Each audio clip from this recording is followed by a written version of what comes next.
Good morning. આજે આપણે ભણવાના છીએ લેક્ચર નંબર 7, ચેપ્ટર નંબર 4 સમતલમાં ગતિ. તો ચોથા ચેપ્ટરનો આજે આપણે 7મું લેક્ચર ભણવા જઈ રહ્યા છીએ. ધીમે ધીમે ચેપ્ટરને આપણે આગળ વધારીએ છીએ અને સરસ મજાનો ચેપ્ટર છે. એક કોમ્પિટિટિવ એક્ઝામ માટે કહી શકાય કે બહુ અગત્યનો મહત્વનો ચેપ્ટર છે. જે છોકરાઓ તૈયારી કરતા હોય નીટ માટે, JEE માટે જે પ્રિપેરેશન કરતા હોય એ છોકરાઓ બરાબર એલર્ટ રહેજો. એવું ના સમજો 11 સાયન્સ ટાઈમ પાસ એવું કશું જ નથી. આ કોમ્પિટિટિવ એક્ઝામમાં 11 અને 12 બંને ધોરણના ટોટલી સિલેબસ પૂછાય છે, એટલે કે આપણે તૈયારી કરવાની છે. ઓકે, અને જે સિલેબસ કટ કર્યો એમાં તમે જોઈ શકો કે આ ચેપ્ટરમાં વધારે કોઈ કટ કર્યું નથી. એનું કારણ એ જ છે કે આ ચેપ્ટર બહુ અગત્યનું છે. ઓકે, એટલે કે એક એક લેક્ચરમાં પરફેક્ટ કોન્સન્ટ્રેશન રાખો.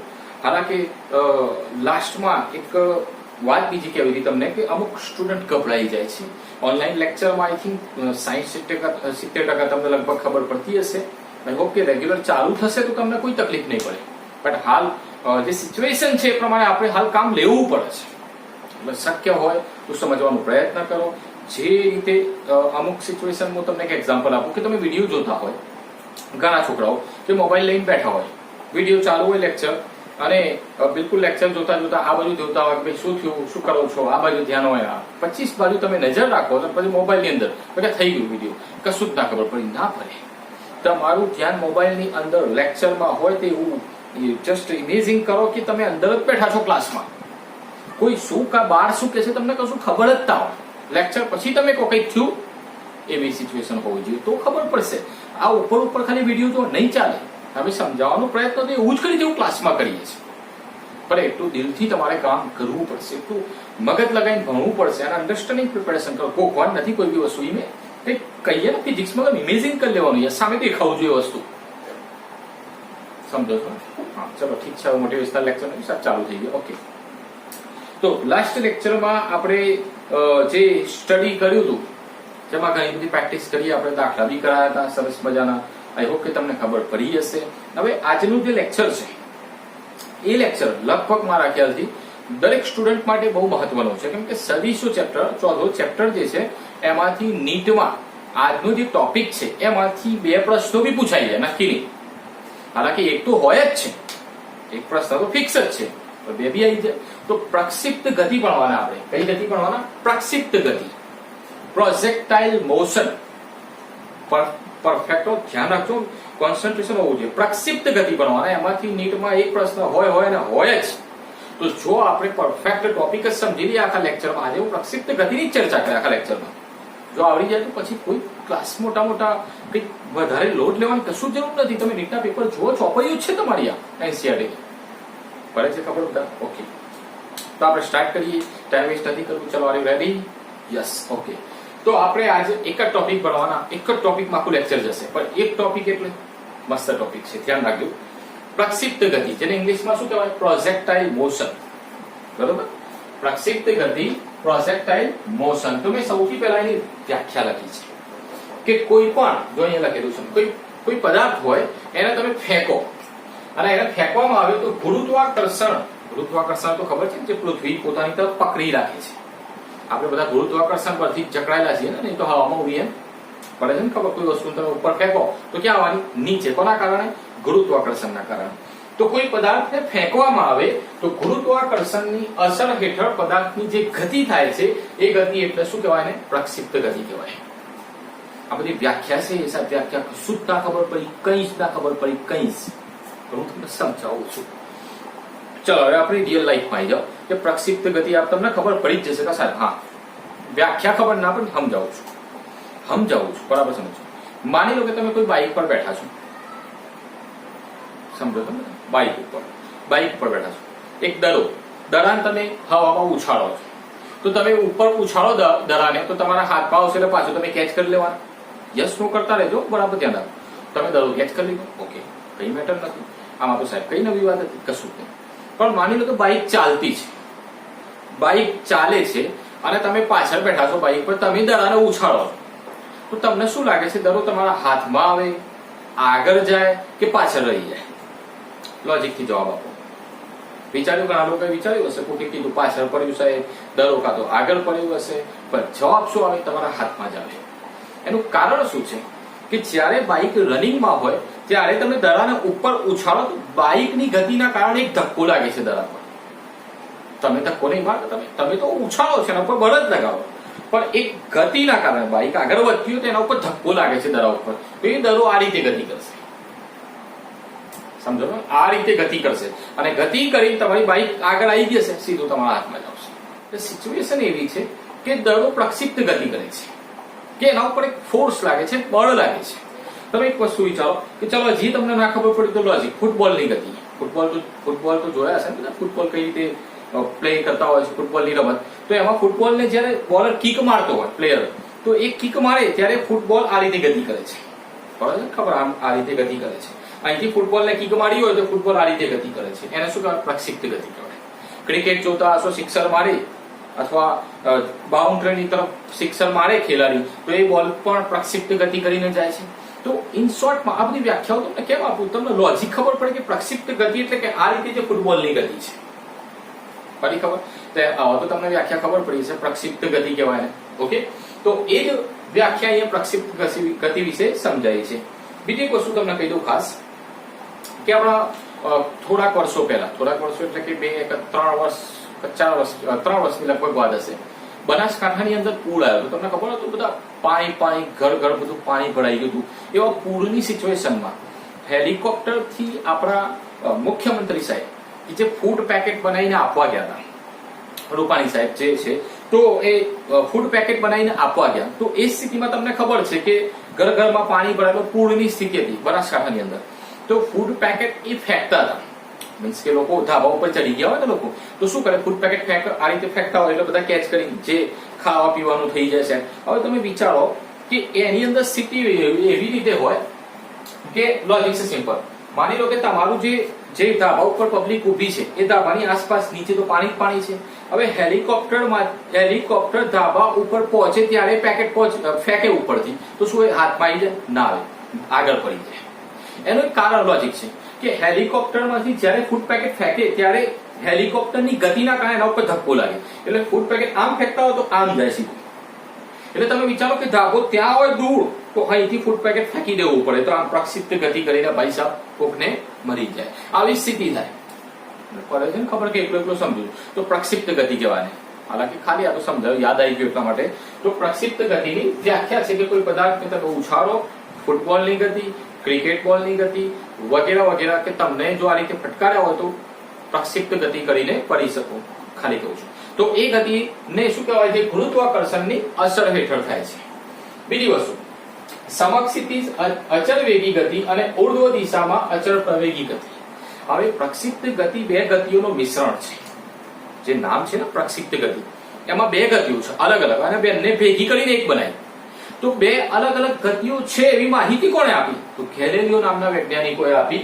અને એ માહિતી આપી એ ખબર ક્યાંથી પડી? એમની એક બુકમાં લખેલું છે, અને બુકનું નામ છે, અહીંયા લખેલું છે dialogue on the great world system. Dialogue on the great world system, જે ગેલિલિયોની એક બુક હતી. એ બુકમાં એ લોકોએ માહિતી આપી કે પ્રક્ષિપ્ત ગતિ બે ગતિઓનું મિશ્રણ છે.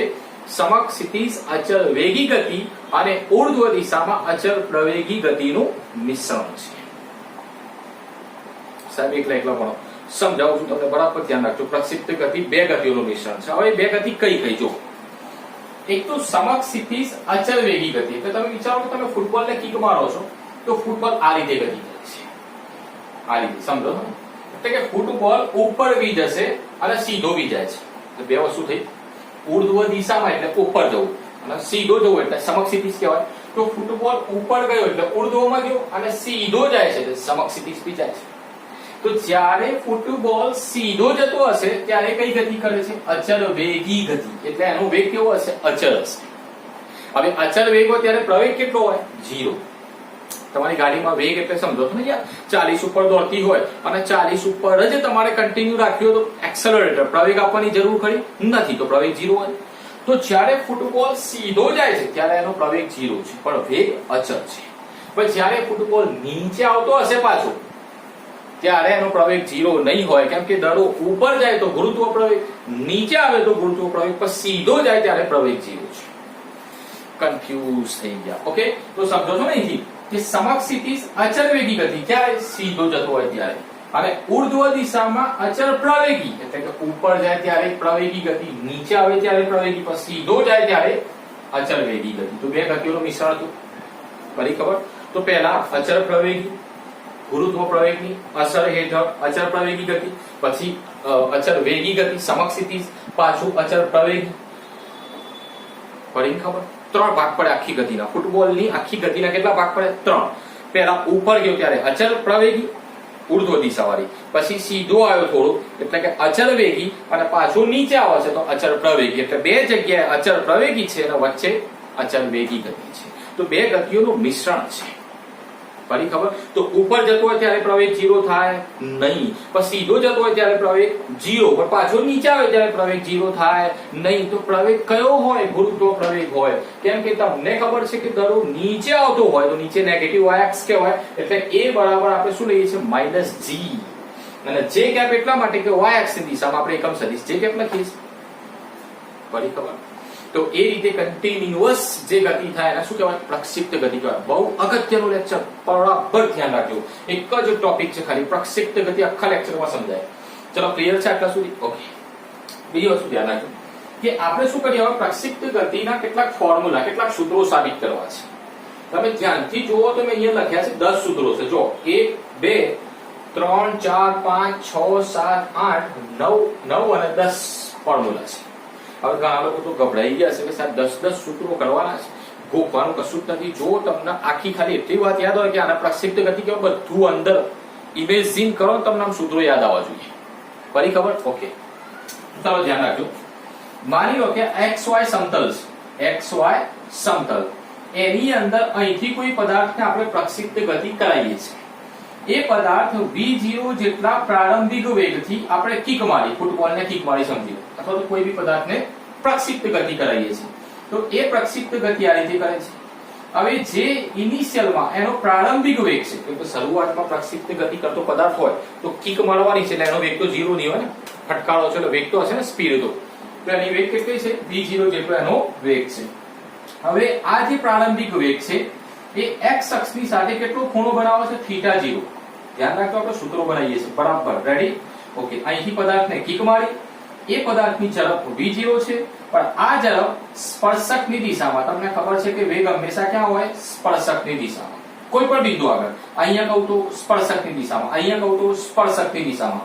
તો આ જે વેગ દેખાય છે એ x અક્ષની સાથે θ0 ખૂણો બનાવે છે. આ શરૂઆત કરું છું. બોલો ક્લિયર? ઓકે. હવે તમને ખબર છે કે કોઈ સદિશ હોય અને એ θ0 જેટલો ખૂણો બનાવતો હોય, xy અક્ષની વચ્ચે હોય, તો એને બે ઘટકોમાં આપણે ડિવાઈડ કરીએ છીએ. ખબર છે બધાને? અહીંયા સદિશ a હોય તો a cos θ, a sin θ. સદિશ b હોય તો b cos θ, b sin θ. એ સેમ સિચ્યુએશન છે કે θ0 ખૂણો સદિશ કયો છે? b0. તો આના બે ઘટકો થાય. એક x અક્ષ પરનો ઘટક કયો થાય? જ્યાં ખૂણો બનતો હોય એ cos θ, તો b0 cos θ0. અને આ બાજુ સામેવાળો કયો ઘટક થઈ જાય? v0 sin θ0. એટલે આ cosine અને આ sin ઘટક થઈ ગયું. બોલો ક્લિયર? તો બે ઘટકો લખી દીધા વેગના, v0 cos θ0 અને v0 sin θ0. એટલે કે આ જે વેગ દેખાય છે એના બે ઘટકો vx અને vy થઈ ગયા. ખબર? xy અક્ષની વચ્ચે છે, ઇનિશિયલમાં તમે કિક મારો છો તો આ જે ફૂટબોલની ગતિ છે બે પરિમાણમાં જ કહેવાય ને, સમતલમાં છે. તો તમે વિચારો કે આમ ફૂટબોલ ગતિ કરતો હોય તો ઇનિશિયલમાં એનો વેગ જે છે સ્પર્શકની દિશામાં એટલે xy અક્ષની વચ્ચે હોય. એના બે ઘટકો લીધા, cos અને sin. બે ભાગ પાડ્યા. તો આ એક cos ભાગ પાડ્યો ને એક આ sin છે. તો v0 ના બે ભાગ પાડ્યા, v0 cos θ0 અને v0 sin θ0 છે. એના બે ઘટક થાય, એક x ઘટક થાય અને બીજો y ઘટક થાય. ઓકે? તો જે પ્રક્ષિપ્ત ગતિ કરતો પદાર્થ હોય, જે દડો છે, જે ફૂટબોલ છે, એની ઝડપના બે ઘટકો ડિવાઈડ કર્યા, એક x ઉપર vx અને y ઉપર vy કરી દીધું. તકલીફ પડે છે? એક એક સ્ટેપ પરફેક્ટ સમજો. ઓકે. હવે એના પછી આગળ જુઓ કે સમક્ષિતિજ અચળ વેગથી ગતિ કરતો હોય. મેં તમને પહેલા જ કીધું, અચળ વેગ ક્યારે? સીધો જાય છે ત્યારે. આમ કરીને આમ આ રીતે જતો હોય તો જ્યારે સીધો જાય છે એ સિચ્યુએશનમાં વાત કરું છું. તો જ્યારે અચળ વેગી ગતિ કરતો હોય સમક્ષિતિજ એટલે સીધી દિશામાં, ત્યારે એનો વેગ તો અચળ છે પણ પ્રવેગ કેવો હોય? 0. મેં તમને પહેલા જ કીધું કે અચળ વેગ હોય તો પ્રવેગ 0 થશે. પણ જ્યારે ઉર્ધ્વ દિશામાં ગતિ કરતો હોય એટલે કે નીચે આવતો હોય, તમે વિચારો નીચે આવે છે, ત્યારે એનો વેગ અચળ નહીં હોય. કેમ કે તમને ખબર છે કે કોઈ પદાર્થ મુક્ત પતન કરે નીચેની તરફ આવે તો તમને ખબર છે કે ઝડપ ધીમે ધીમે વધતી જાય છે અને સ્ક્વેર રૂટ ઓફ 2gh જેટલી થાય છે. આ બધું તમે ભણી ગયા ત્રીજા ચોથા ચેપ્ટરમાં. ક્લિયર? તો અહીંયા વેગ અચળ થવાનો નથી અને પ્રવેગ કેટલો મળશે? -g એટલે ગુરુત્વ પ્રવેગ જેટલો. કેમ કે નીચેની તરફ નેગેટિવ y અને ગુરુત્વ પ્રવેગ g જેટલો એનો પ્રવેગ હશે. ક્લિયર? ઓકે, ચલો આગળ વધીએ. હવે આપણે શું કરીએ, એના જે સૂત્રો લાવવાના છે વન બાય વન સ્ટાર્ટ કરું છું. હવે ધ્યાન રાખજો, હું તમને કહી દઉં કે આ પદાર્થ સમક્ષિતિજ, માનો કે આમ ગતિ કરીને પડ્યો તો કેટલા અંતરે પડ્યો, કઈ બાજુ? x અક્ષની ઉપર. કેમ કે તમે વિચારો કે બે અંતર છે, એક સમક્ષિતિજ કપાયેલ અંતર એટલે કે સીધું અને એક ઉર્ધ્વ દિશામાં કપાયેલ અંતર એટલે કે ઉપર. તમે સમજો છો દડાની અંદર બે સિચ્યુએશન હશે. કેમ કે તમે આ જે પ્રક્ષિપ્ત ગતિ કરતો હોય દડો તો એ ઉપર કેટલા અંતરે જવાનું છે અને સીધો આમ દૂર કેટલા અંતરે પડવાનું છે. એટલે બે અંતર થયા, એક સીધો કાપેલો અંતર કેટલી દૂર પડ્યો અને બીજો એક કેટલા ઉપર ગયો એટલે કે સમક્ષિતિજ અંતર અને સમક્ષિતિજ અંતર અને ઉર્ધ્વ અંતર. કન્ફ્યુઝ તો નહીં થાય. માનો કે આ રીતે દડો ગતિ કરે છે તો એ કેટલા અંતરે ઉપર જાય છે અને કેટલી દૂર પડે છે x અક્ષ ઉપરનું અંતર. ઓકે, તો પહેલા સમક્ષિતિજ અંતરની વાત કરીએ આપણે તો અચળ પ્રવેગી ગતિના ત્રણ સમીકરણોમાંથી એક વાપર્યો કયો? x બરાબર v0t + 1/2 at². x એટલે કે x અક્ષ ઉપર સમક્ષિતિજ લાવવું છે આપણે. તો ચલો પ્રવેગ તો કેટલો છે x અક્ષ ઉપર? 0. સમક્ષિતિજમાં તો પ્રવેગ 0 છે ને, મેં પહેલા સમજાવ્યું તમને. તો ચલો a 0 તો આખો સ્ટેપ 0 થઈ જશે. તો અહીંયા x બરાબર ખાલી v0t જ વધવાના, પણ v0 તો તમને ખબર છે કે x અક્ષ ઉપર કયો ઘટક લીધો છે? v0 cos θ0. તો એની જગ્યાએ v0 cos θ0 ઇન્ટુ આ t એમ લખ્યા. તો આટલું અંતર કઈ બાજુ કાપે? x અક્ષની દિશામાં. પ્રક્ષિપ્ત ગતિ કરતો પદાર્થ x અક્ષની દિશામાં કેટલું અંતર કાપે છે? આટલું. વેગ ગુણ્યા સમય જેટલું. કેમ કે આ પ્રવેગ વાળો સ્ટેપ તો આખો 0 થઈ જાય છે. કેમ કે સમક્ષિતિજ પ્રવેગ હોતો નથી. ચલો હવે ઉર્ધ્વ દિશામાં કે કેટલા ઉપર કેટલું અંતર કાપે છે? તો હવે x ની જગ્યાએ શું લખીશું આપણે? y. સમીકરણ એ રહી, પણ ફરક શું હશે? સીધી રેખામાં ગતિ હોય તો પ્રવેગ a લઈએ છે અને ઉર્ધ્વ દિશામાં કે અધો દિશામાં હોય તો આપણે g લખીએ છીએ -g. ક્લિયર? તો a ને સૂત્ર છે પણ a ની જગ્યાએ -g લખ્યા તો v0t - 1/2 gt². હવે તમને ખબર છે કે અહીંયા ગુરુત્વ પ્રવેગ 0 થવાનો નથી એટલે આ સ્ટેપ એમને એમ જ છે. ખાલી આ જે વેગ છે એ ઉર્ધ્વ દિશામાં કયો વેગ લેવાનો? v0 sin θ0 into t - 1/2 gt². તો x અક્ષ ઉપર કેટલું અંતર કાપ્યું? v0 cos θ0 into t. y અક્ષ ઉપર કેટલું અંતર કાપ્યું? તો v0 sin θ0 t - 1/2 gt². આ બે સમીકરણ લાવ્યો. કયા? એક તો દડાએ કેટલું અંતર x પર કાપ્યો અને બીજો દડાએ કેટલું અંતર y પર કાપ્યું. બે અંતર લાયા. 10 માંથી 2 થયા. ક્લિયર? ઓકે, આગળ વધીએ. હવે નેક્સ્ટ ટોપિકમાં શું કહે છે કે પ્રક્ષિપ્ત ગતિ કરતા પદાર્થના ગતિપથનું સમીકરણ. ગતિપથ એટલે કે એનો માર્ગ કેવા આકારનો છે? માનો કે ફૂટબોલની જે ગતિ છે, ક્રિકેટ બોલની ગતિ છે કે જે પ્રક્ષિપ્ત ગતિ કરતો પદાર્થ છે જે આ રીતે ગતિ કરે છે એનો આકાર કેવો છે? ચોક્કસ આકાર. જેમ કે મેથ્સની અંદર મેથ્સના વિદ્યાર્થીઓ ભણવાના છે કે ઉપવલય આવશે ને અતિવલય આવે ને વર્તુળાકાર આવે ને પરવલય આવે ને અલગ અલગ આકાર હોય છે. તો આ જે શેપ બનવાનો એનો આકાર કેવો હશે? ગતિપથ કેવો હશે? ગતિપથ એટલે કે એનો માર્ગ કેવો છે? ઓકે, અને એના માટેનું પ્રોપર સમીકરણ લાવવું છે. ક્લિયર છે? ઓકે, અને બીજી આ આકૃતિ તમને અંદર આપી છે એ ખાસ જોજો કે જ્યારે પદાર્થ અહીંથી નીકળ્યો ત્યારે એના વેગના બે ઘટકો છે, એક vx અને બીજો vy. ધીમે ધીમે પદાર્થ આગળ વધ્યો તો vx અને vy તો ઉપર જાય છે ને એટલે ઉપરનો ઘટક તો ઉપર જ રહેવાનો. પણ અહીંયા પહોંચ્યો સીધો ત્યારે એનો vy ઘટક નહીં હોય. vy ઘટક નહીં હોય કેમ કે સમક્ષિતિજ જાય છે એટલે ખાલી vx ઘટક હશે. પાછું નીચે આવે છે ત્યારે નીચે આવતો હોય ત્યારે એનો y ઘટક ક્યાં આવી જશે? નીચે, અને vx તો સીધો રહેશે. પડે છે ટપ્પી? આ રીતની સ્થિતિ થાય. જો આ રીતે માની લો કે પ્રક્ષિપ્ત ગતિ કરતો પદાર્થ આ રીતે આગળ વધતો હોય, આમ કરીને નીચે આવે છે. તમે ધ્યાન રાખજો, એની આ રીતે હોય દડો ઉપર જવાનું છે તો એનો એક y ઘટક અને આ x ઘટક. ચલો આ રીતે કન્ટિન્યુ અહીંયા હવે સીધું જવાનું છે ત્યારે બંને એક જ દિશામાં એટલે કે એક જ થઈ ગયું. ફરી ખબર? હવે દડો ક્યાં આવે છે? નીચે આવે છે. તો નીચે આવવાનો તો આ ઘટક ક્યાં આવી જશે? નીચે. y ઘટક ક્યાં હશે? નીચે. સમજો ને આ રીતે પછી નીચે આવી જશે. પડી ખબર? ઓકે, તો એવી સ્થિતિ અંદર આપેલી છે ઇન શોર્ટમાં. તો તમે સમજો કે જ્યારે દડો અહીંથી નીકળ્યો ત્યારે x ઘટક y ઘટક, ઉપર ગયો x ઘટક y ઘટક, સીધો થઈ ગયો ત્યારે ફક્ત x ઘટક, નીચે આવે છે તો y ઘટક નીચે અને x ઘટક એ ને એ દિશામાં. તો આ રીતે કન્ટિન્યુઅસ પ્રક્ષિપ્ત ગતિ કરતો પદાર્થ આગળ વધતો હોય છે. પણ હજી આપણો પ્રોપર જવાબ શું છે કે ગતિપથ કેવા આકારનો છે, કેવું સમીકરણ છે, એ વસ્તુ તો બાકી સાહેબ. તો y બરાબર ઉપરની તરફ તમને ખબર છે કેટલું અંતર કાપે v0 sin θ 0 into t minus 1/2 gt². આ સમીકરણ 2 મેં એમ ને એમ લખી દીધું. સમીકરણ 2 મેં એમ ને એમ કોપી પેસ્ટ કરી દીધું છે. ઓકે, હવે શું કર્યું મેં સમીકરણ 1 માંથી t ની કિંમત મૂકતા, એટલે કે સમીકરણ 1 કયો આ, એમાંથી t ને કરતા કરો તો શું લખાય? x ભાગ્યા v0 cos θ 0, x ભાગ્યા v0 cos θ 0 t બરાબર થઈ જાય. તો એ t ની કિંમત આમાં મૂકી દો. હવે તમને દેખાય છે ને કે y બરાબર m ને છે. જો v0 sin θ 0 b m, પણ આ t ની જગ્યાએ કેટલા લખવાના છે? x ભાગ્યા v0 cos θ 0 માઈનસ 1/2 gbm ને છે ને t², એટલે કે t ની જગ્યાએ લખવાનું છે vx ભાગ્યા v0 cos θ 0 અને એનો પાછો વર્ગ કરવાનો છે. તો સિમ્પલ લોજિક છે. સમીકરણ 2 માં આ સમય t ની કિંમત આમાંથી કરતા કરીને આપણે મૂકી દીધી, કેમ કે પ્રોપર આપણે સમીકરણ સાબિત કરવું છે. તો મેં t ની કિંમત બંને બાજુ મૂકી દીધી. હવે જો હવે v0 તો કેન્સલ થવાના નથી, ઉડી જશે ને. ઓકે, ચલો sin upon cos શું થઈ જાય? tan θ, sin θ upon cos θ tan θ. તો sin upon cos tan θ 0 into x minus m ને g by 2b m ને જ છે. જો અને આનો આખાનો વર્ગ કરવાનો છે તો x² v0² cos² θ 0, કેમ કે આ વર્ગ છે એટલે આખાનો વર્ગ થશે. તો આ એક સમીકરણ તમને જે મળ્યો એ જ સમીકરણ પ્રક્ષિપ્ત ગતિ કરતા પદાર્થના ગતિપથનું સમીકરણ છે. આ સાબિત કરવું. હવે ઘણા લોકો તો કન્ફ્યુઝ થઈ જશે, ગોખવાની કોઈ જરૂર નથી. x અક્ષ પર કેટલું અંતર કાપ્યું શોધી નાખ્યું, y અક્ષ પર કેટલું અંતર કાપ્યું શોધી નાખ્યું. y અક્ષનું જે અંતર હતું એમાં x માંથી t ની કિંમત એમાં મૂકી દીધી, x માંથી t ની કિંમત આમાં મૂકી દીધી તો ગતિપથનું સમીકરણ મળી ગયું. તો ત્રીજું સમીકરણ અહીંયા તમને મળી જાય છે.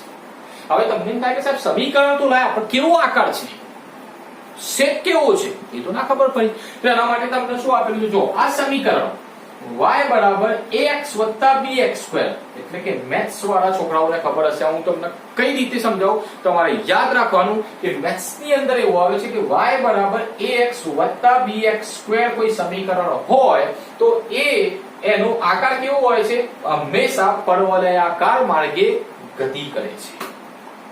એટલે કે આ સમીકરણ જે છે ને કોના માટે છે? પરવલય માટે. મેથ્સમાં ઉપવલય માટે પ્રોપર સમીકરણ, અતિવલય માટે પ્રોપર સમીકરણ, વર્તુળાકાર માટે પ્રોપર સમીકરણ, ઉપવલય માટે, પરવલય માટે, બધા માટે પ્રોપર સમીકરણ. તો પરવલયનું મેથ્સમાં આ સમીકરણ છે. અને તમે જે સમીકરણ લાયા એના જેવું જ છે, જો કોપી પેસ્ટ. એટલા માટે આના ગતિપથના માર્ગને શું કીધું કે પ્રક્ષિપ્ત ગતિ કરતો પદાર્થ હંમેશા પરવલયાકાર માર્ગે ગતિ કરે છે. આકાર બી ખબર પડી ગઈ, કેવો? પરવલય. પડી ખબર? ચલો આ સમીકરણ જેવું છે ને બંને. કેમ કે જો આમાં ax તો a ની જગ્યાએ tan θ 0 તો ax થઈ ગયો. પછી આ bx² તો આ x² દેખાય છે એટલે આખો સ્ટેપ માઈનસ ની સાથે શું થઈ ગયું? b થઈ ગયું. તો એના જેવો તો છે ax bx² જેવો તો છે. એટલા માટે આને શું કહેવાય? પરવલયાકાર માર્ગે ગતિ કરે છે. તો પ્રક્ષિપ્ત ગતિપથનું સમીકરણ બી લાયા અને એનો આકાર બી ખબર પડી ગઈ કે પરવલય જેવો હોય. કેવો હોય? પરવલય જેવો. ઘણા લોકો તો બોરિંગ થઈ ગયા છે, બટ આ ઇન્ટરેસ્ટિંગ ટોપિક છે. આમાંથી જ નીટમાં પ્રશ્ન આવે છે. પડી ખબર? ઓકે, ચાલો સિમ્પલ લોજિક. એના પછી આપણે શું કરીએ? સમક્ષિતિજ દિશામાં વેગ લાવીએ. કઈ દિશામાં? સમક્ષિતિજ. કેમ કે મેં તમને પહેલા જ કીધું કે બે ગતિઓનું મિશ્રણ છે. સીધી બી થાય છે, ઉર્ધ્વ બી થાય છે. તો ઉપર બી અંતર લાયા, સીધું બી લાયા. હવે સીધી દિશામાં ગતિ થાય છે તો ત્યાં બી વેગ હશે, ઉપર જાય છે તો ઉપર બી વેગ હશે. તો બે વેગ લાવવા પડશે. તો જો સમક્ષિતિજ વેગ બી લાવીએ vx અને ઉર્ધ્વ દિશામાં વેગ લઈએ vy. હવે તમને એમ થાય કે સાહેબ બંને સમીકરણ ક્યાંથી લાયા? તો અચળ પ્રવેગીના ત્રણ જે ગતિના સમીકરણ છે એના ઉપરથી જ લાવ્યો. કયો? પહેલો આપણો પહેલો સમીકરણ યાદ છે ને બધાને? કયો સમીકરણ પહેલો? v બરાબર v0 પ્લસ at. પણ સમક્ષિતિજ દિશામાં તો પ્રવેગ 0 હોય છે તો v બરાબર v0, એટલે એનો મતલબ કે vx બરાબર v0 cos θ 0 ઘટક જ આવશે ને. આજે લખ્યું છે નહીં. પણ જ્યારે ઉર્ધ્વ દિશામાં ગતિ થતી હોય ત્યારે v0 minus gt આવશે. તો v0 ની જગ્યાએ કયો ઘટક લેવાનું? sin θ minus gt. સમીકરણ 5 અને 4 ફરી ખબર, જેમ કે મેં બે અંતર બનાયા તો ત્રણ સમીકરણ તમને અચળ પ્રવેગી ગતિના યાદ હોવા જોઈએ. જે ત્રણ સમીકરણ આપણે ત્રીજા ચેપ્ટર થી ભણીએ છીએ. v બરાબર v0 પ્લસ at, બીજો કયો હતો x બરાબર v0t પ્લસ 1/2 at સ્ક્વેર અને v square minus v0 square બરાબર 2ax. ત્રણ સમીકરણ યાદ રહેવા જોઈએ, એનામાંથી જ બનાવું છું. તો એક આ જે વાપર્યો એમાંથી આ બે સમીકરણ બંનેમાં અંતર શોધ્યા. બીજો મેં વાપર્યો કયો, પહેલું જે હતો એ, માનો કે v બરાબર v0 પ્લસ at હતું એ વાપર્યું, તો એમાં vx ઘટક લાવ્યો તો પ્રવેગ 0 હતો, તો એટલો v0 cos θ 0 જ વધ્યો. અને vy ઘટક લાવ્યો તો એમાં પ્રવેગ 0 થતો નથી, માઇનસ g જેટલો હોય છે, એટલે કે v0 પ્લસ at માં માઇનસ g મૂક્યા છે. દેખાય છે? ક્લિયર છે? તો સમીકરણ 4 અને 5 ટોટલ કેટલા થયા? 5 થઈ ગયા. હવે સિમ્પલ લોજિક. પહેલું સમીકરણ સીધી દિશામાં કેટલું અંતર કપાયું, બીજો સમીકરણ ઉપર કેટલું અંતર કાપ્યું, ત્રીજો સમીકરણ આકાર કેવો છે? પરવલયાકાર. ચોથું સમીકરણ સીધી દિશામાં વેગ કેટલો, પાંચમું સમીકરણ ઉપર કેટલી સ્પીડમાં જાય છે. ફરી ખબર, પ્રક્ષિપ્ત ગતિ કહેવાય. શું કહેવાય? પ્રક્ષિપ્ત ગતિ કહેવાય. ચલો ઠીક. હવે પ્રોપરલી આટલા સુધી તો ભણ્યા તમે, કશું વાંધો નથી. હજી અમુક સ્ટુડન્ટ ખરેખર ગભરાઈ ગયા છે, પણ ટેન્શન ના લો. પરફેક્ટ મગજમાં ખાલી ફિટ કરો, ઇમેજિન કરો કે આવી ગતિ હોય, x અંતર કપાય છે, y અંતર કપાય છે, એનો પરવલયાકાર માર્ગ હોય તો એનો ગતિપથનું સમીકરણ પ્રોપર યાદ રહેવું જોઈએ તમને. આ જે છાપો એમાંથી દાખલા અમુક ગણવાના થશે અમુક સિચ્યુએશનમાં, તો એ ગતિપથનું સમીકરણ યાદ રહ્યું, કેટલી સ્પીડમાં આ બાજુ, કેટલી સ્પીડમાં ઉપર, 5 સમીકરણ ભણ્યા. પણ હવે જે 5 સમીકરણ ચલાય એનાથી દાખલા ગણવાના છે. એટલે કે નીટમાં તો તમારા દાખલા જ પૂછવાના છે, અથવા તો થિયરી જ પૂછી લે તો ઠીક ઠાક છે, અમુક સ્ટોરી સમજાય તો ખબર તો પડી જશે. બટ દાખલા પૂછાવાના તો જે 5 સૂત્રો હવે ચલાય એના પરથી જ દાખલા ગણવાના છે. તો અત્યાર સુધી ખબર પડી કે ના પડી, પણ હવે જે 5 સૂત્રો ચલાવો એ તમને આવડવા જોઈએ. હવે કયા 5 સૂત્રો સાહેબ ચલાવવાના તમે? તો એની અંદર પહેલો છે પ્રક્ષિપ્ત પદાર્થની મહત્તમ ઊંચાઈ. મહત્તમ ઊંચાઈ મતલબ કે તમે ફૂટબોલ ને કિક મારી તો એ ફૂટબોલ ઉપર જતો ના, કેટલીક ઊંચાઈ સુધી ગયો અને પછી સીધો થઈ પછી આવ્યો નીચે, તો કેટલા ઉપર મેક્સિમમ ગયો. દેખાય છે હાઈટ? અહીંથી ફૂટબોલ આમ ગતિ કરે છે તો મેક્સિમમ કેટલા ઉપર ગયો એ h મેક્સિમમ કહેવાય. Capital H maximum. Height, height એટલે h થાય ને ઊંચાઈ.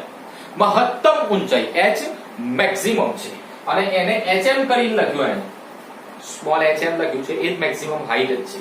તો hm બરાબર v0 સ્ક્વેર બાય 2g. હવે તમને આ શાયદ યાદ હોય તો મેં અંદર ચોપડીનું નહીં સમજાવ, પણ તમે યાદ કરો કે ત્રીજા ચેપ્ટરમાં મેં તમને ભણાયેલું છે કે બિલ્ડિંગ પરથી કોઈ પદાર્થને ઉપર ફેંકો, જમીન પરથી ઉપર ફેંકો, કેટલી ઊંચાઈએ જશે તો v0 સ્ક્વેર બાય 2g, અને કેટલા સમયમાં જશે તો v0 બાય g. બંને સૂત્રો મેં તમને ભણાયા છે. ત્રીજા ચેપ્ટરથી કહું છું કે યાદ રાખજો. જો પ્રક્ષિપ્ત ગતિના ફોર્મ્યુલા એ શોર્ટ થઈ જશે થોડા. કેટલા ઉપર જાય વસ્તુ, ઉપર ફેંકેલી વસ્તુ v0 સ્ક્વેર બાય 2g, અને કેટલા સમયમાં જાય તો v0 બાય g. તો એ જ સમીકરણ મેં ફરીથી લખ્યા, ખાલી શું ચેન્જ કર્યું કે જ્યારે પદાર્થ ઉપર જતો હોય ત્યારે v0 cos θ 0 ના કારણે કે v0 sin θ 0 ના કારણે. તો તમને ખબર જ છે કે ઉપર કોના કારણે જાય છે?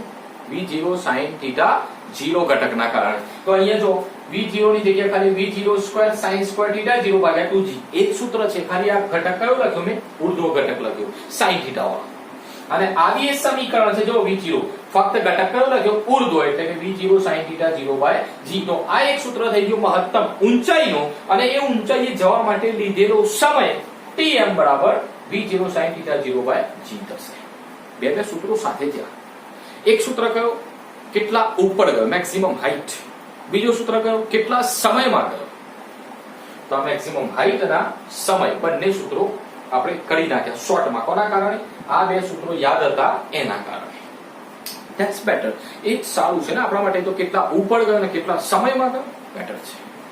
પછી શું કહે છે કે ઉડ્ડયન સમય. ઉડ્ડયન સમય કેવા શબ્દો આપ્યા છે? Time of flight, capital T, time of flight એટલે TF લખ્યું છે. TF વડે એને ચોપડીમાં દર્શાવ્યું છે. ઉડ્ડયન સમય કોને કહેવાય? કે પ્રક્ષિપ્ત ગતિ કરતો પદાર્થ હવામાં કેટલા સમય રહ્યો. ચલો કેટલા સમયમાં ઉપર ગયો? tm. ચલો કેટલા સમયમાં નીચે આવશે? tm જ. તો કેટલા સમય હવામાં રહ્યો? tm વત્તા tm, 2tm. દેખાય છે બધાને? ખબર પડી? આ સમય કયો? કેટલા સમયમાં ઉપર ગયો. અહીંથી કેટલા સમયમાં અહીંયા આવ્યો, સમજો છો? tm જેટલા સમયમાં ઉપર આવ્યો અને tm સમયમાં નીચે આવ્યો. તો હવામાં કેટલા સમય રહ્યો tm વત્તા tm એટલે કે 2tm એટલે કે આ જે સમીકરણ છે ખાલી આગળ 2 લગાડી દો તો આ ત્રીજો સમીકરણ આઠમો સમીકરણ બની ગયું ટાઈમ ઓફ ફ્લાઇટ ઉડ્ડયન સમય 2 times of tm tm યાદ હશે તો tf તો રહી જ જશે યાર ડબલ tm સમયમાં ઉપર ગયો tm સમયમાં નીચે આવ્યો તો કેટલા સમય હવામાં રહ્યો ટાઈમ ઓફ ફ્લાઇટ 2tm થશે તો 2 ખાલી આને 2 વડે ગુણી નાખ્યા તો સમીકરણ નંબર 8 થઈ ગયું તો આઈ હોપ કે તમને ખબર પડતી હશે એવું ન થાય એકલો એકલો ભણો છું બરાબર સમજો એના પછી જે લાસ્ટ ટોપિક કહી શકાય પ્રક્ષિપ્ત ગતિનો કે સમક્ષિતિજ અવધિ ઇંગ્લિશમાં એને રેન્જ કહેવાય એટલા માટે આર લખેલું છે અવધિનો મતલબ શું થાય કે કોઈ પદાર્થને ફૂટબોલને કિક મારી તો કંઈક તો લિમિટ હશે કે કેટલી દૂર જઈ પડશે મેં અહીંથી કિક મારી એ ગયો 1 કિલોમીટર 2 કિલોમીટર એવું બધું ના થાય કંઈક ચોક્કસ અંતર હશે કે ત્યાં જઈને પડવાનું છે એના અવધિ કહેવાય તો જો મેં અહીંયા આ દર્શાવ્યું છે ને આકૃતિમાં અવધિ થઈ ગઈ હાલાકે તમને એમ થાય કે સાહેબ આ વસ્તુ તમે બતાવી દીધી પહેલા ક્યાં બતાવી આ તમે સમક્ષિતિ અંતર તો લખ્યું હતું એ તો છે એ જ વસ્તુ છે x બરાબર v0 cos θ 0 t વાળું જ છે આ પણ પ્રોપર એક સૂત્ર સાબિત કરવું છે આપણે કે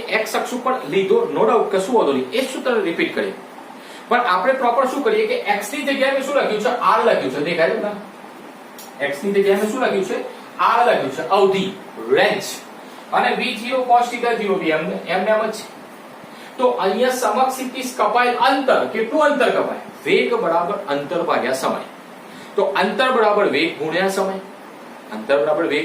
સમય તો અંતરને આપણે શું કીધું r વેગ કયો છે સીધી દિશામાં કયો v0 cos θ 0 અને સમય કયો કેટલા સમયમાં નીચે આવ્યો એ તો તમને ખબર છે કે tf સમયમાં tm સમયમાં તો ઉપર ગયો tm સમયમાં નીચે આવ્યો પણ શરૂઆતથી અંત સુધી કેટલો સમય લીધો tf તો tf વડે ગુણી નાખ્યા તો વેગ ગુણ્યા સમય અંતર એ જ અવધિ છે તો v0 cos θ 0 એમનેમ છે અને આ tf ની જગ્યાએ ઉડ્ડયન સમય મેં મૂક્યો 2v0 sin θ 0/g અહીંથી કિંમત મેં અહીંયા મૂકી દીધી હવે આગળ ધ્યાન રાખજો કે v0 v0 નો સ્ક્વેર થશે અને આ g ને ડિવાઇડ માં લખી દીધા તો આ 2 sin θ 0 એમનેમ છે અને cos θ 0 બી એમનેમ છે થોડું એડજસ્ટ કર્યું છે આગળ પાછળ ખબર પડે છે આ v0 નો સ્ક્વેર બહાર લખ્યો g બી બહાર લખી દીધું આ 2 sin θ 0 cos θ 0 ભેગા લખ્યા હવે 2 sin into cos મેથ્સ ના ફોર્મ્યુલા છે 2 sin into cos કોને કહેવાય sin 2 θ તો sin 2 θ 0/g તો v0 સ્ક્વેર sin 2 θ 0/g આટલી અવધિ થાય સમીકરણ નંબર 9 થઈ ગયું આટલી દૂર જઈને પડશે ફૂટબોલ જે બી પદાર્થને તમે કિક મારો છો જે પ્રક્ષિપ્ત ગતિ કરે છે કેટલી દૂર જઈને પડશે આટલી દૂર v0 સ્ક્વેર sin 2 θ 0/g જેટલા અંતરે બરી ખબર આર યુ રેડી ઓકે સરસ મજાનું સમજો ના ખબર પડે તો આજે 100% 2-3 વખત વિડિયો જોવું પડશે પણ આવડવું જોઈએ કોન્સેપ્ટ ક્લિયર કરાવું છું તો પરફેક્ટ જ આવડવું જોઈએ કોખવાન નહીં આમ રિલેક્સ થઈ મજા આવી જોઈએ યાર ચલો ઠીક 9 થઈ ગયા લાસ્ટ એન્ડ ફાઇનલ હવે હું તમને કહી દઉં કે સાહેબ આ પદાર્થ મેં હાલો વાત કરી કે ફૂટબોલને કિક મારી તો 1 કિલોમીટર 2 કિલોમીટર 500 મીટર 100 મીટર સાહેબ કંઈક તો એની રેન્જ હશે ફિક્સ મેક્સિમમ ક્યાં સુધી જાય મહત્તમ ગમે તેટલી તાકાત લગાવો મહત્તમ ક્યાં સુધી જશે પદાર્થ અવધિ તો તમે વિચારો કે તમારા મગજમાં આવવાનું છે તો તમે વિચારો કે આ આર તમારે મેક્સિમમ કરવું હોય મહત્તમ અવધિ તમારે બતાવી હોય આર મેક્સિમમ લાવવી હોય તો સાઈન ની કિંમત શોધવી પડે હવે સાઈન ની વધારેમાં વધારે કિંમત કેટલી હોય સાઈન 0 થી સ્ટાર્ટ કરો તમે તો સાઈન 0 0 સાઈન 90 1 સાઈન 180 0 સાઈન 270 -1 એટલે કે 0 1 -1 0 1 -1 એનો મતલબ કે +1 થી વધારે તો કિંમત છે જ નહીં તો સાઈન ની મહત્તમ કિંમત તો ખાલી 1 જ આવે છે હવે તમારે આની કિંમત 1 કરવી હોય તો સાઈન 90 ની કિંમત 1 છે સાહેબ તો તમારે 90 ખૂણો કરવો હોય તો અહીંયા 2 θ 0 આપ્યા છે તો 2 વડે ગુણવાના છે તો θ 0 કેટલા લેવા પડે 45 θ 0 કેટલા લો 45 હવે પ્રોપર સમજી લો કે θ 0 45 રાખો તમે તો θ 0 45 ગુણ્યા 2 કેટલા થાય 90 થાય અને sin 90 ની કિંમત કેટલી થઈ જાય 1 થઈ જાય તો વધ્યા કેટલા v0/g આને કહેવાય મહત્તમ અવધિ એટલે કે તમારે વસ્તુને જેટલી દૂર ફેંકવી હોય ફેંકો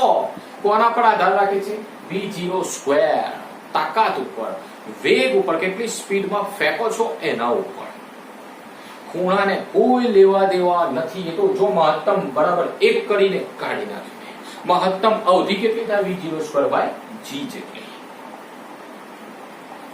10 સમીકરણ થયા. કેટલા થયા? 10 સમીકરણ. તો ફટાફટ ફાસ્ટ હાઇલાઇટ કરું છું. પ્રક્ષિપ્ત ગતિ કરતો પદાર્થ કોને કહેવાય? સમક્ષિતિજ અચળ વેગી ગતિ, શિરોલંબ અથવા તો ઉર્ધ્વ અચળ પ્રવેગી ગતિ, બે ગતિઓનો મિશ્રણ છે.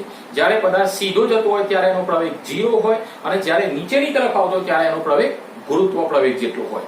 પદાર્થ સીધો જાય તો કેટલું અંતર કાપે છે? તો x લાયા. પદાર્થ ઉપર આવ્યો તો કેટલું અંતર કાપે છે? તો y લાયા. આ જ y ના સમીકરણમાં x માંથી t ની કિંમત મૂકી અને y માં નાખી અને ગતિપથનું સમીકરણ લાયા.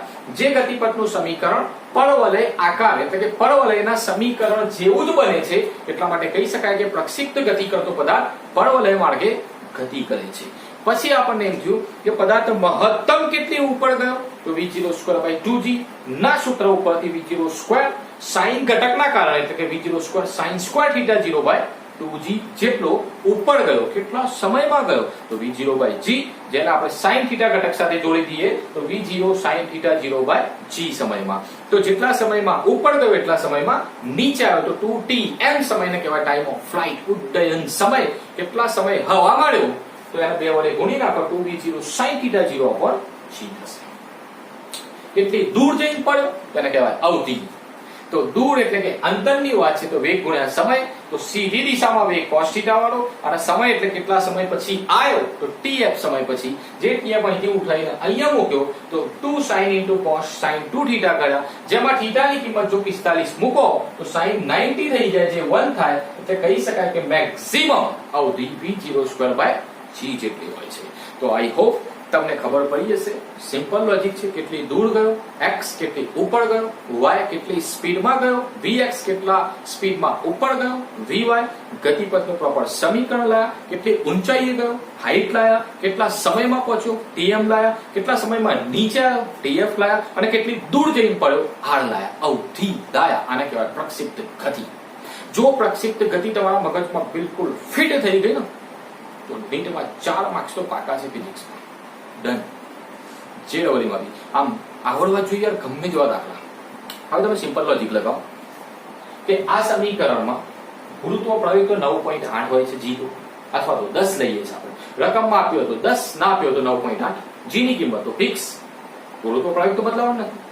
v0 પ્રારંભિક વેગ છે, થીટા 0 ખૂણો છે. હવે તમને દાખલામાં આપી દે કે 10 ની સ્પીડમાં 30 ના ખૂણે ગતિ કરે છે તો 30 થીટા 0 થઈ અને 10 v0 થઈ ગયો તો મહત્તમ ઊંચાઈ શોધી શકો. એ જ સૂત્રમાં જો v0 થીટા 0 મૂકો તો સમય શોધી શકો. v0 theta 0 time of flight, v0 theta 0 અવધિ, v0 g મેક્સિમમ. એનો મતલબ કે ખાલી બે જ વેલ્યુની જરૂર છે. જે દાખલો પૂછવો એ પૂછો. પ્રક્ષિપ્ત ગતિનો કોઈ બી દાખલો પૂછાય, બે જ વેલ્યુની જરૂર છે. કેટલી પ્રારંભિક ઝડપ અને કેટલા ખૂણે પ્રક્ષિપ્ત ગતિ કરવામાં આવે છે. બે વેલ્યુ આપેલી હોય ઇઝીલી તમે ગણી શકો. તો તમારે પ્રેક્ટિસ માટે ગણવાનો છે એક દાખલો. લખો રકમ કે કોઈ પદાર્થને 10 મીટર પર સેકન્ડની ઝડપથી પ્રક્ષિપ્ત ગતિ કરવામાં આવે અને પ્રારંભિક ખૂણો 30 જ હોય. મેં જે વાત કરી છે એટલે તમારે બે કિંમત લખો. v0 બરાબર 10 લખો v0 બરાબર 10 અને થીટા 0 ખૂણો 30 ડિગ્રી લખો. ના ખબર પડે તો સન્નાટા અહીંયા લખી દઉં. v0 બરાબર 10 લખો અને થીટા 0 બરાબર 30 ડિગ્રી લખો. ચલો ક્લિયર? લખ્યું બધાએ? હવે લખ્યા પછી તમારે શું કરવાનું? વિડિયો પોઝ કરો એટલે બંધ કરો. આ દાખલો પછી શીખજો. પહેલા હું કહું એટલું જ કરજો. ચોપડો ને ચોપડી તો જોડે જ રાખવાની, પેન બી. ફટાફટ કેલ્ક્યુલેટર ઉપર અને તમારે શું કરવાનું છે? બે કિંમત આપી છે. મહત્તમ ઊંચાઈ શોધી નાખો. મહત્તમ ઊંચાઈ એટલે hm. આ સૂત્ર લગાવી. v0 10 મૂકજો અને થીટા 0 30 મૂકજો. sin 30 કેટલા થાય? 1/2. તો 1/2 નું સ્ક્વેર એટલે 1/4 થશે. એવું બધું તો આવડશે ને તમને. g બરાબર 9.8 લેજો. પછી મહત્તમ ઊંચાઈ પહોંચવા માટે સમય શોધો, પછી tf શોધો, પછી અવધિ શોધી નાખો. 4 કિંમતો શોધો જલ્દી. કઈ hm, tm, tf અને r 4 કિંમત શોધવાની છે આ પ્રશ્નથી. આ કોઈ ચોપડીનો પ્રશ્ન નથી, ખાલી પ્રેક્ટિસ માટે. શોધાઈ ગયું દરેકના? કરી નાખો. ઓકે. હવે તમને એમ થાય કે સાહેબ ચલો ગણાઈ ગયો તો પ્રેક્ટિસ માટે હતું. જેને જવાબ આવી જાય તરત સેન્ડ કરી દેજો. જેવું વિડીયો પૂરો થાય તરત મોકલવાનું દાખલું. તો પ્રેક્ટિસ વગર નહીં થાય. 4 જણ મોકલે છે તો 4 જ જણને આવડશે પ્રક્ષિપ્ત ગતિ, બીજા નહીં આવડે. બધા છોકરા છે 80 તો 80 ના આવવા જોઈએ, 40 અહીંના 40 પેલી 2 હાઈસ્કૂલના બધા એ મોકલી દેવાનું તરત તો જ આવડશે, બાકી નહીં આવડે. ઓકે સાહેબ પૂછે થઈ મજા કરું ઠીક. હવે આપણે ચલો ઠીક છે, તમે પ્રેક્ટિસ કરી નાખી હશે એના જેવો, એટલે કે આ v0 અને θ0 બદલાઈ જાય તો આવડી જાય ને. એના જેવો ઉદાહરણ 4.9 જુઓ ચોપડી 4.9 જેમાં v0 અને θ0 કોક આપેલા છે, ખબર નહીં કોક બીજી વેલ્યુ જો અંદર હશે. એક્સેપ્ટ કેટલા આપ્યા છે? અરે 30 જ છે ખૂણો તો, એટલે કે θ0 30 આપ્યા છે, પણ હા v0 બદલાયા છે. મેં 10 કીધા, ચોપડીમાં 28 આપ્યા છે. કેટલા આપ્યા છે? 28. હવે ક્વેશ્ચનમાં શું શોધવાનું મને ખબર નહીં, તમે વાંચી લો, પણ તમારે બધું શોધી નાખવાનું. બધું એટલે આ બધા 4 ફરી ખબર. v0 28 લો, θ0 30 લો, hm tm tf r બધું શોધી નાખો. રકમ ના વાંચો, શોધી જ નાખો. આપણે રીતે દાખલા તૈયાર નહીં કરવાના. રેડી? ક્લિયર? તો ઉદાહરણ 4.9 hw અહીંયા લખું છું, દેખાશે. ઉદાહરણ 4.9 hw. ઓકે ચલો લાસ્ટમાં એક દાખલો કરાવી દઉં. ઉદાહરણ 4.7. હવે જે પ્રક્ષિપ્ત ગતિના દાખલા છે એટલે કરાવી દઉં છું. ગેલેલિયોનું એક પુસ્તક છે જેનું નામ છે ટુ ન્યૂ સાયન્સીસ. એની અંદર એ લોકો એક સ્ટેટમેન્ટ લખ્યું છે, એક વાક્ય લખ્યું છે. ગેલેલિયો પુસ્તકમાં શું લખ્યું એ વાંચો. જો 45 ના ખૂણા સાથે સમાન તફાવત ધરાવતા બે જુદા જુદા કોણે પદાર્થને પ્રક્ષિપ્ત ગતિ કરાવવામાં આવે તો તેમની અવધિ સમાન હોય છે. તેમની અવધિ સમાન હોય છે. હવે એ વસ્તુ છે થોડું પ્રેક્ટિકલી વિચારજો, થોડું પ્રેક્ટિકલી. બરોબર? હું તમને કહું છું કઈ રીતે. માની લો કે હું તમને કહી દઉં કે ઓછા ખૂણે તમે કોઈ વસ્તુને ફેંકો. ખૂણો એટલે ખબર પડે છે, આમ ફેંકો તમે તો આ ખૂણો ઓછો કહેવાય. પછી આમ ફેંકો તો થોડો વધારે, આમ ફેંકો તો હજી વધારે, હજી થોડું એક્ઝેક્ટ ખબર પડે. માનો કે આ રીતે ફેંકો તો ખૂણો ઓછો કહેવાય, આ રીતે. પછી થોડો અધરથી, પછી થોડો અધરથી, થોડો ખૂણો વધતો જાય છે. ઠીક. હવે તમે વસ્તુને ઓછા ખૂણે ફેંકો તો નજીક પડવાની છે. પડે છે ખબર? યાર જસો ન બોલતા રહેજો. ક્લિયર છે? ઓકે. થોડો ખૂણો વધારો તો થોડી દૂર જશે, હજી ખૂણો વધારો તો થોડી દૂર જશે, અને મેક્સિમમ કેટલી 45 ખૂણો કરો તે સૌથી દૂર, એટલે કે મેક્સિમમ એનાથી આગળ તો જતું નહીં. હવે 45 થી તમે ઉપર ખૂણો કરો તો રિવર્સમાં પાછો આવશે. જો સ્થિતિ કેવી છે હું તમને આકૃતિ સ્વરૂપે સમજાવું. હાલાકી આ વસ્તુ જે છે ને લખવાની એ તમારે એવું ના થાય સ્ક્રીનશોટ લેવું પડે. હું અલગથી ફોટો મોકલી દઉં છું, તેમાંથી ઉતારી લેજો બોર્ડ વખતે. બરોબર? સિમ્પલ લોજિક છે. હવે પ્રક્ષિપ્ત ગતિ કરતો પદાર્થ તમે અહીંથી એને ફેંકો તો એ નજીક પડવાનું છે, એટલે આ ખૂણો ઓછો છે. ચલો ખૂણો વધારો તો હજી થોડો દૂર જશે, આટલા જઈને પડવાનું. તમે 45 ના ખૂણે ફેંકો તો એ મેક્સિમમ અહીંયા આવ્યો. કેટલા ખૂણે? 45 ના ખૂણે. તો પદાર્થ જેમ જેમ ખૂણો વધારે મેક્સિમમ, હવે તમને ખબર છે કે 45 એટલે મહત્તમ, આ મેક્સિમમ, એનાથી આગળ તો જતું નથી, ફાઇનલ લિમિટ છે. હવે તમે ખૂણો વધારો તો પદાર્થ ક્યાં જશે? પાછળ આવશે. દેખાય? પાછળ આવશે. હજી થોડો ઉપર ખૂણો ઓછો કરો તો હજી પાછળ આવશે, હજી થોડો અધર ફેંકો તો હજી પાછળ આવશે. હવે કઈ સ્થિતિ ખબર પડી? રિયલ છે વસ્તુ, પ્રેક્ટિકલી વિચારો. તમે આમ ફેંક્યો, આ રીતે ફેંકો છો તો થોડો નજીક, થોડો ખૂણો વધો, હજી થોડો 45 છે મેક્સિમમ. 45 થી ઉપર ગયા તો રિવર્સમાં, એટલે કે બહુ ઉપર જશે પણ થોડું આગળ પડશે. તો અહીંયા શું કહે છે કે 45 ના ખૂણા સાથે સમાન તફાવત ધરાવતા, એટલે કે મેં આ જે લાઈન બનાવી છે વચ્ચે વાળી, આ લાઈન દેખાય છે બધાને?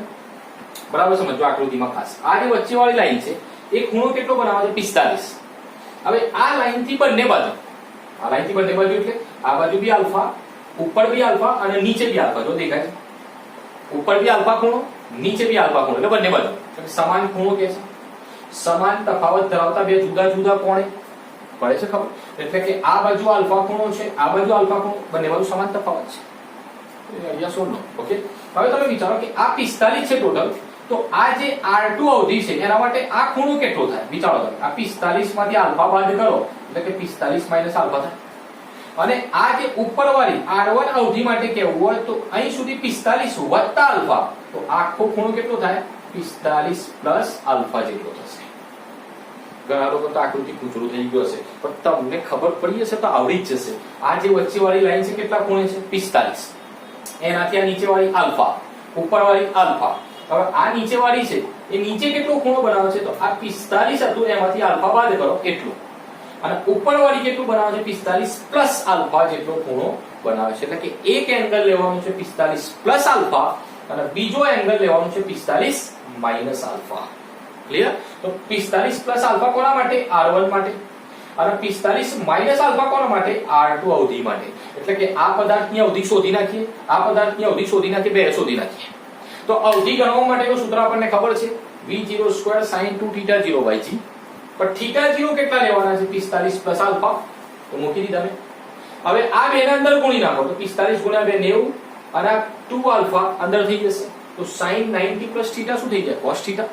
તો પ્લસ આન્સર શીખવાડ્યું છે. sin 90 પ્લસ θ શું થાય? cos θ. તો sin 90 પ્લસ 2 આલ્ફા શું થઈ જાય? cos 2 alpha. તો આ થઈ ગઈ અવધિ R1. કોના માટે? આ ઉપરવાળા પદાર્થ માટે, ઉપરવાળા માટે. અને નીચેવાળા માટે અવધિ લાવી હોય તો θ કેટલા લખવાના છે? 45 માઇનસ આલ્ફા. આ સૂત્રમાં θ 0 થઈ જાય. તો હવે બે અંદર ગુણી નાખો તો 90 માઇનસ 2 આલ્ફા. તો sin 90 પ્લસ θ હોય તો એ cos θ, 90 માઇનસ θ હોય તો એ cos θ થાય. એટલે જો હવે તમે ચેક કરો કે નીચેવાળા પદાર્થની અવધિ, ઉપરવાળા પદાર્થની અવધિ, સમીકરણ 1 અને 2 બે સેમ તો છે, બંને અવધિ સમાન તો છે, એ જ લખ્યું છે. પડી ખબર? એટલે કોઈ 45 નો એંગલ ચોક્કસ હતો, એનાથી નીચે 30 ના એંગલે, માની લો કે 45 થી નીચે કેટલો થાય? 30 થાય. લોજિક થોડી લગાવી દો. આમ કોમ્પિટિટિવ એક્ઝામ હતો, મગજ લગાવવાનું હતું કે 45 નો એંગલ છે, નીચે કોઈ એંગલ 30 લઈ લો તમે, તો ડિફરન્સ કેટલો છે? 15 નો છે.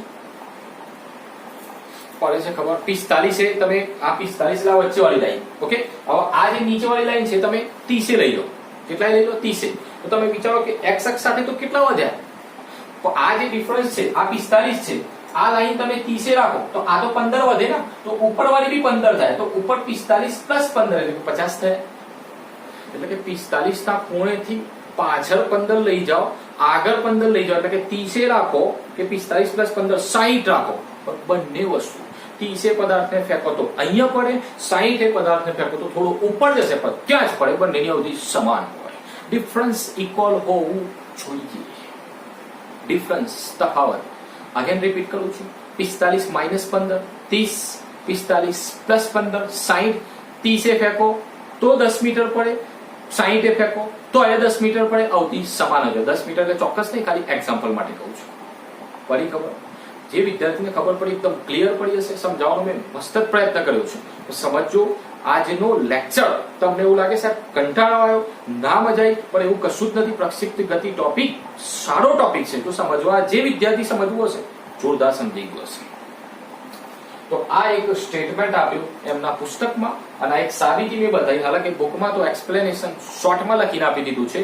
આ 45 માઇનસ આલ્ફા અને 45 પ્લસ આલ્ફા, એટલે કે 45 થી નીચે અને ઉપર સરખા ખૂણે ફેંકો તમે તો બે વસ્તુ એક જ જગ્યાએ પડે, સમાન અવધિ હોય. આવું એને લખીને આપી દીધું છે શબ્દોમાં, પણ મેં તમને સમજાવ્યું સાબિત કરીને. ક્લિયર? અને આ કદાચ ના દેખાય તો ટેન્શન ના લેતા, હું ફોટો મોકલી દે, એમાંથી તમે પેપર વર્ક કરી લેજો. બહુ ટેન્શન નહીં લેવાનું. પ્રક્ષિપ્ત ગતિ છે ના ખબર પડી, વિડીયો ફરીથી જોજો, પણ પરફેક્ટ આવડવી જોઈએ. બહુ કામની ગતિ છે અને બહુ ઇમ્પોર્ટન્ટ ટોપિક હતો આજના લેક્ચરમાં. બધાને જ આવડવું જોઈએ. ક્લિયર? અને રેડી જશો તો ઓકે. હવે આ લેક્ચર નંબર 7 હતો. હવે આપણે લેક્ચર નંબર 8 માં એક જ થિયરી બાકી છે, યુસીએમ, યુનિફોર્મ સર્ક્યુલર મોશન, નિયમિત વર્તુળમય ગતિ. તો લગભગ 8મા ચેપ્ટરમાં, 8મા લેક્ચરમાં થિયરી પતી જશે અને દાખલા રહેશે સ્વાધ્યાયના. તો 9, 10 એટલે કે 10 એક લેક્ચરમાં આપણે ચેપ્ટર પૂરો કરી નાખીશું. તો નેક્સ્ટ લેક્ચરમાં ફરીથી મળીશું. આજે ટાઈમ થોડો વધી ગયો છે, તો તૈયારી કરતા રહેજો. કંઈ પ્રોબ્લેમ હોય તો એની ટાઈમ ગમે ત્યારે મને કોન્ટેક્ટ કરી શકો છો, ગભરાયા વગર. ક્લિયર? તો નેક્સ્ટ લેક્ચરમાં ફરીથી મળીશું. આજે આટલા સુધી રાખીએ. Thank you.